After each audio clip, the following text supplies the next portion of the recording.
तो हम अपने कैटिया में ड्राफ्टिंग सॉरी ड्राइंग स्टार्ट कर रहे हैं। ड्राइंग में हम स्केचिंग पार्ट सबसे पहले स्टार्ट कर रहे हैं। ये एक ऑब्जेक्ट है हमारा जिसको हमें क्रिएट करना है कैटिया के अंदर। तो कैटिया में जब हम क्रिएट करते हैं तो हमारा बेसिक रूल क्या होता है, पहले हम अपनी ज्योमेट्री बनाए। ज्योमेट्री बनाने के बाद उसको हम डायमेंशनली या ज्योमेट्रिकली कंस्ट्रेंट करें। ठीक है। ज्योमेट्री बनाने के लिए अगर आप यहाँ पे देखेंगे तो अभी हमें यहाँ पे दो सर्कल्स ये दिख रहे हैं और दो सर्कल्स हमें यहाँ पे दिख रहे हैं। बीच में नीचे की तरफ कुछ पैरेलल लाइंस है, इधर की तरफ एक कनेक्टिंग लाइंस आ रही है हमारी।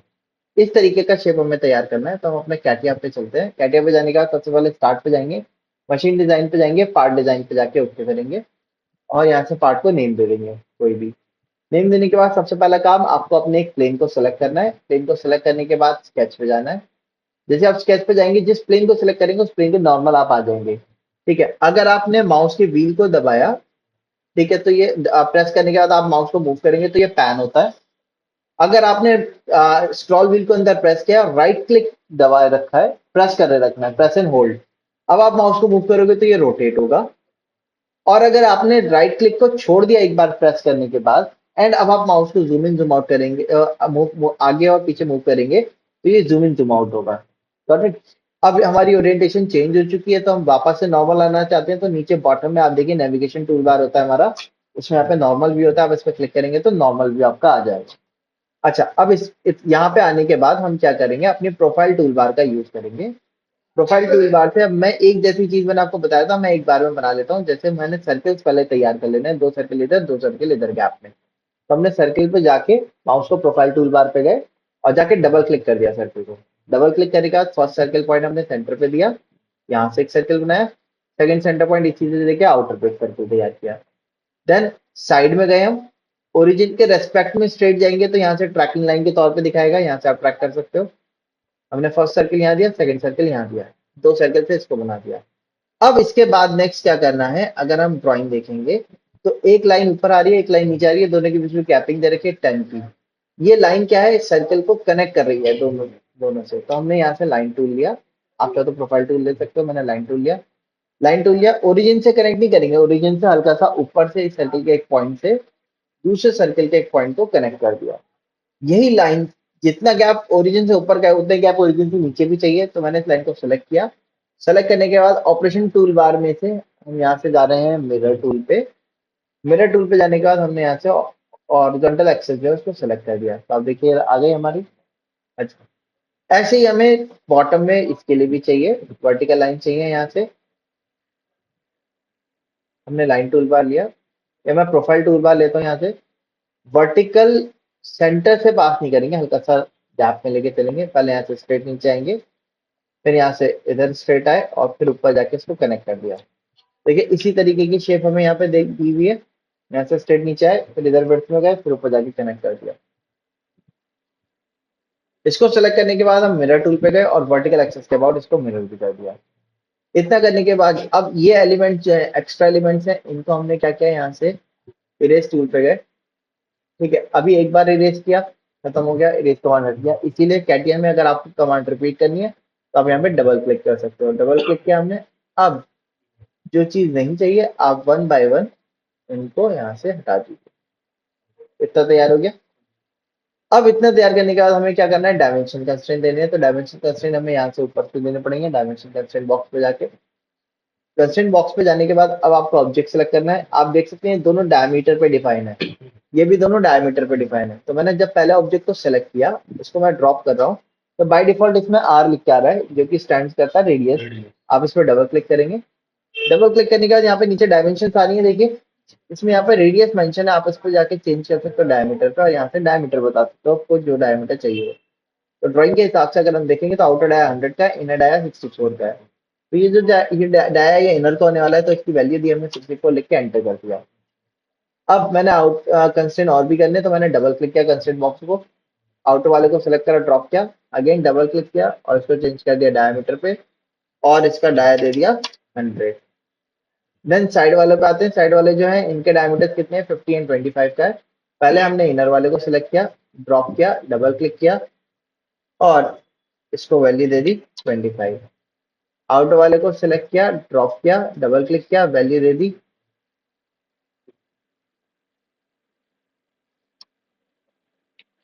50।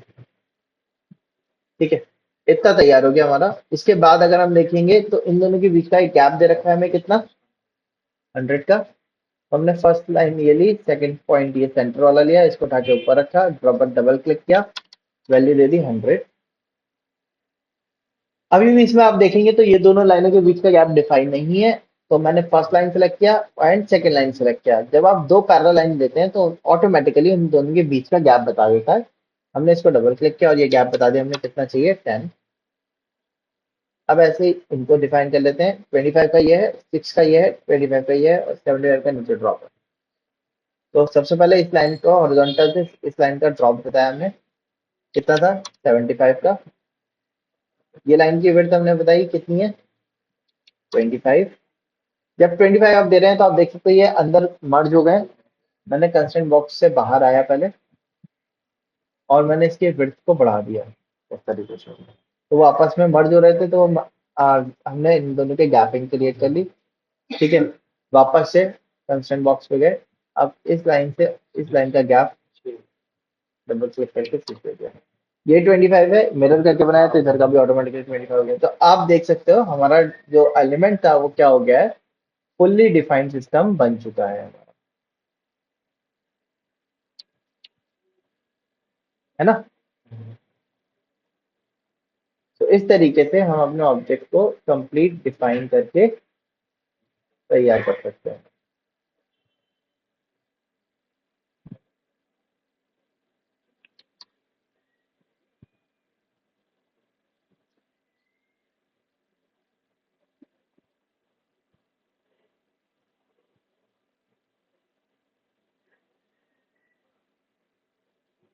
ठीक है, आया समझ में।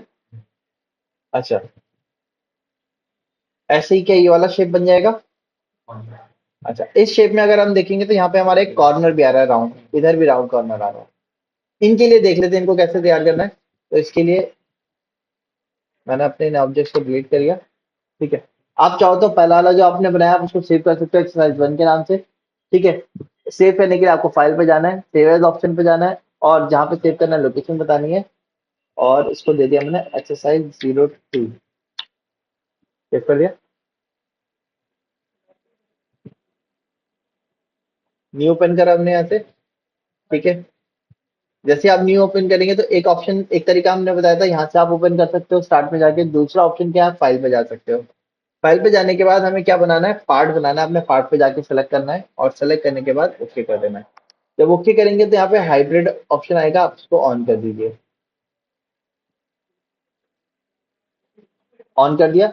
अब सबसे पहला काम क्या है, फ्लोर प्लान को सेलेक्ट करना है और स्केच टूल पे जाना है। स्केच टूल पे जाने के बाद अब हम ड्राइंग देखेंगे तो यहाँ पे, यहाँ से स्टार्ट करते हैं। सर्कल बने हुए हैं, दो सर्कल हैं। उसके नीचे यहाँ पे कुछ लाइंस आ रही हैं, ऊपर कुछ लाइंस आ रही हैं। तो हमने सबसे पहले सर्कल बनाया, डबल क्लिक किया, सेंटर पॉइंट से एक सर्कल लिया, सेंटर पॉइंट से एक दूसरा सर्कल लिया, दो सर्कल हो गए। प्रोफाइल बार लेते हैं हम यहाँ से, सेंटर से थोड़ा सा हल्का सा आउट करके ऊपर गए, विड्थ में आए और इस पे लाके कनेक्ट कर दिया, एस्केप कर दिया। ठीक है, आप देखिए इसी तरीके से कनेक्टेड है। नीचे थोड़ी सी वाइड है ये, तो वापस से प्रोफाइल बार पे गए, यहाँ से विड्थ ली, नीचे आए, इधर आए, यहाँ से नीचे आए और यहाँ से मैं पूरा नहीं बना रहा हूँ, मैं सिर्फ यहाँ से मिडिल पॉइंट तक आऊंगा, सेंटर तक। एस्केप कर दिया। इतना करने के बाद आप देख सकते हो आउटर वाला रेडियस पे डिफाइन है, इनर वाला डायमीटर पे डिफाइन है। मैंने इन ऑब्जेक्ट्स को, इसको कंट्रोल प्रेस किया, इसको इसको और ये वाले ऑब्जेक्ट्स को सेलेक्ट करा, मिरर पे गए, इसके बाद मिरर कर दिया। ठीक है, अब ट्रिम कमांड पे गए।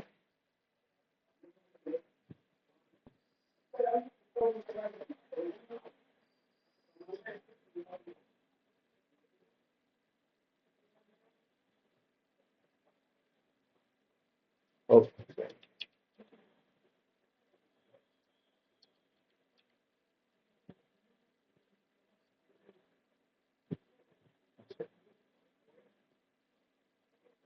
ओके, ये अंदर कनेक्ट है, सॉरी मैंने आउटर पे कनेक्ट कर दिया। अब इसको चेंज करना है, तो चेंज करने के लिए कैसे करना है, देखिए कंस्ट्रेंट कोई लग गया है, जैसे इस पे ये कोइंसाइड का कंस्ट्रेंट लग गया है, कोइंसाइड का कंस्ट्रेंट ये 0 से दिखाता है। मैंने इसको डिलीट कर दिया। डिलीट करने के बाद क्या होगा, इसका पॉइंट आप देखो मूव कर रहा है। अब ये पॉइंट हमें किस पे कनेक्ट करना है, सर्किल पे। तो मैंने इसके पॉइंट को सेलेक्ट किया, कंट्रोल प्रेस किया, सर्किल को सेलेक्ट किया, और सेलेक्ट करने के साथ यहाँ पे हम गए किस पे, डिफाइन कंस्ट्रेंट पे, और यहाँ पे जाने के बाद क्या कर दिया हमने, इसको कोइंसाइड ओके कर दिया। अब मैं यहाँ से इरेज टूल पे चलता हूँ।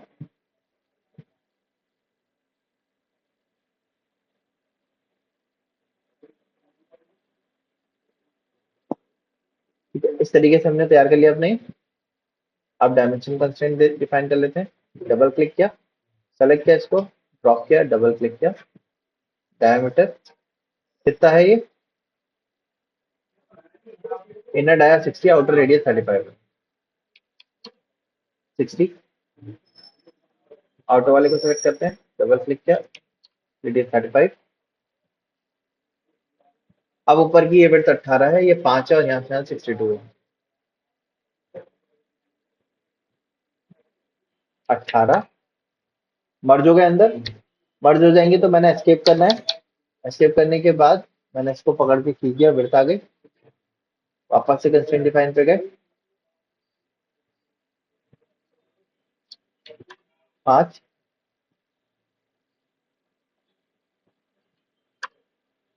62, 40, 120, 10,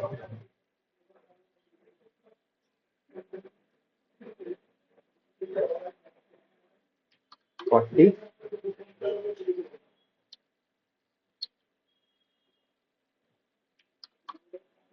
40, ये वाले पॉइंट तक का गैप,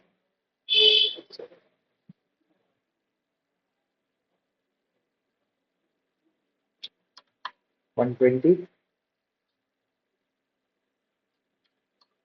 10, एंड टोटल हाइट इसकी तरफ यहाँ से 105। तो इस पॉइंट से इसकी हाइट 105।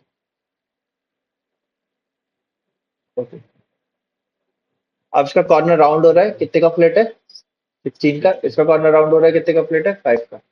तो राउंड करने के लिए हमारे पास यहाँ ऑपरेशन टूल में आप देखिए टूल होता है फ्लिप टूल। ठीक है, इसका यूज करेंगे हम। फ्लिप टूल लगाने से पहले आप एक काम जरूर करिएगा, जो आप यहाँ पे देखते हैं स्केच टूल बॉक्स आते हैं, बाय डिफॉल्ट ये इस तरीके से आता है हमारा। मैंने आपको बताया था हम ग्रिड्स को और स्नैप को ऑफ कर देते हैं। ग्रिड्स में पीछे बॉक्सेस आते हैं, मैं जनरली उसको ऑफ कर देता हूँ। स्नैप में उन बॉक्सेस को पिक करता है, तो मैंने इन दोनों को ऑफ कर दिया। बाकी दो हमारे ऑन है ये, ठीक है, इसको हम अभी छेड़ नहीं रहे। दूसरे में ये ऑटोमेटिकली ज्योमेट्रिकल कंस्ट्रेंट लगाता है, ये ऑटोमेटिकली डायमेंशनल कंस्ट्रेंट लगाता है। किस चीज के, आप देखिए जैसे मैं यहाँ से इसको कॉर्नर राउंड कर रहा हूँ, राउंड कॉर्नर पे गया, मैंने फर्स्ट ऑब्जेक्ट सेलेक्ट किया, सेकंड ऑब्जेक्ट सेलेक्ट किया, इसका देखिए एक राउंड क्रिएट हो रहा है। अब जहां पे आप ड्रॉप करोगे वहां पे राउंड कर देगा। राउंड करने के साथ साथ क्या है, इसका रेडियस भी लिख के आ जाएगा। आप यहाँ पे डबल क्लिक करके इसके रेडियस को चेंज कर सकते हो। लेकिन अगर आपने ये डायमेंशन कंस्ट्रेंट हटा दिया, ऑफ कर दिया, अब मैं फिलेट ऑप्शन पे जाके यहाँ पे फिलेट दे रहा हूँ, कॉर्नर राउंड कर दिया हमने। अब देखो इसमें ऑटोमेटिकली रेडियस मेंशन नहीं हुआ। तो रेडियस मेंशन करने के लिए आपको अलग से फिर डायमेंशन कंस्ट्रेंट अप्लाई करना पड़ेगा। 16 का था, सॉरी, है ना। इसीलिए आप इनको ऑन करके ही वर्क करिएगा। ऑन कर लिया, सेलेक्ट पर डबल क्लिक किया मैंने, फर्स्ट पॉइंट ये, सेकंड पॉइंट ये, 16, फर्स्ट ये, सेकंड ये, इसको अंदर ड्रॉप किया, 5, कंप्लीट डिफाइन हो गया हमारा ऑब्जेक्ट। ठीक है,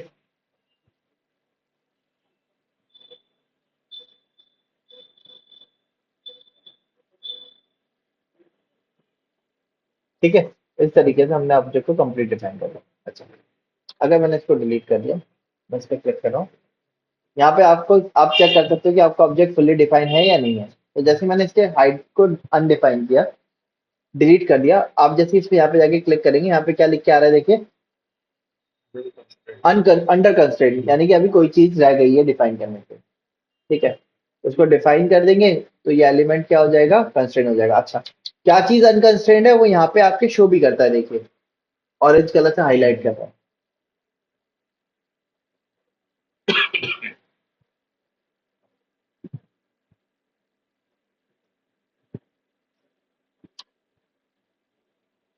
ठीक है। अच्छा, अब मान ली सपोज मैंने डायमेंशन पे गया, मैंने इसको सेलेक्ट किया, मैं इसको ड्रॉप कर दिया। अब इस पे जा रहे हैं तो यहाँ देखिए क्या लिख के आ रहा है, ओवर कंस्ट्रेंट। ठीक है, सो इस तरीके से कैटिया में आप बनाने के बाद उसको चेक कर सकते हो कि डिफाइन प्रॉपर हो रहा है या नहीं हो रहा। ठीक है, चलिए, तो आज के सेशन इतने ही रखते हैं हम कैटिया में स्केचिंग का।